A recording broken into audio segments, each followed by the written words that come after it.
नमस्कार दोस्तों, आपका हमारे चैनल इट्स कारण रॉय में स्वागत है। अगर आपको वीडियो अच्छी लगे तो लाइक करें, कमेंट करें, शेयर करें और चैनल को सब्सक्राइब भी करें। जिस प्रकार स्वर्ण की परीक्षा घिसने, काटने, जलने और पीटने से होती है, उसी प्रकार से मनुष्य की पहचान त्याग, शील, गुण और कर्म से होती है।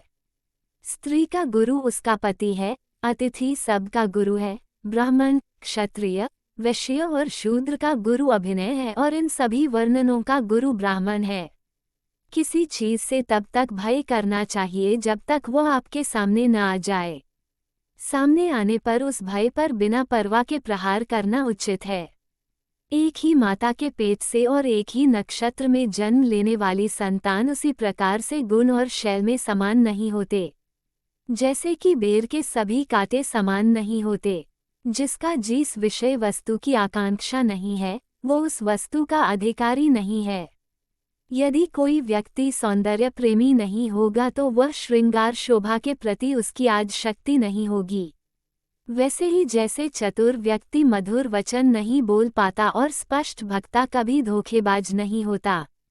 मूर्ख पंडितों से, दरिद्र धनियों से, विधवा सुहागिनों से और व्यभिचारिणी स्त्री की कुल धर्म रखने वाली पतिव्रत स्त्रियां की शत्रुता रहती है। आलस्य से विद्या नष्ट हो जाती है। दूसरे के पास जाने से धन, बीज की कमी से खेती और सेनापति के न होने से सेना नष्ट हो जाती है। अभ्यास से विद्या, सुशील स्वभाव से गुणों से भला मनुष्य और क्रोध का पता आंखों से लगता है। अर्थ से धर्म की रक्षा होती है। निरंतर साधना से विद्या की मृदु स्वभाव से राजा की रक्षा होती है और प्रतिवत्ता स्त्रियों से घर परिवार की रक्षा होती है। वेद और पंडित को व्यर्थ कहने वाले शास्त्र और उनके आचार पर व्यर्थ तर्क और विवाद करने वाले शांत पुरुषों को अन्यथा कहने वाले इंसान व्यर्थी क्लेश उठाते हैं। दान दरिद्रता का नाश करता है, सुशीलता दुर्गति का और बुद्धि अज्ञान, भक्ति और भय का नाश करती है। कामवासना के समान दूसरा रोग नहीं, मोह के समान शत्रु नहीं, क्रोध के समान आग नहीं और ज्ञान से बढ़कर कोई सुख नहीं। ये निश्चित है कि मनुष्य अकेला ही जन्म लेता है और अकेला ही मरता है और अकेला ही नरक में जाता है। यह मोक्ष पाता है।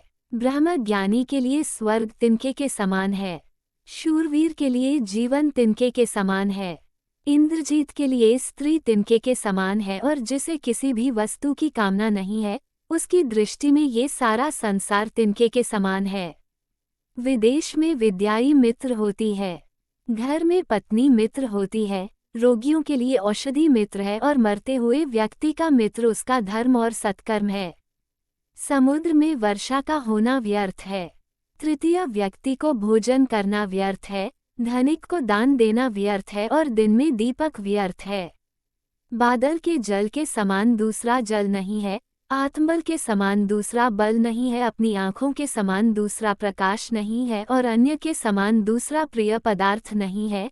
धनहीन धन चाहते हैं, पशु वाणी चाहते हैं, मनुष्य स्वर्ग की इच्छा करते हैं और देवगण मोक्ष की इच्छा करते हैं। सत्य से पृथ्वी टिकी हुई है, सत्य से सूर्य तपता है, सत्य से वायु बहती है और ये सभी पदार्थ सत्य में ही स्थित है। लक्ष्य में नित्य नहीं है, प्राण, जीवन और संपत्ति स्थिर नहीं है। अगर आपको वीडियो अच्छी लगी हो तो एक लाइक जरूर कर दे।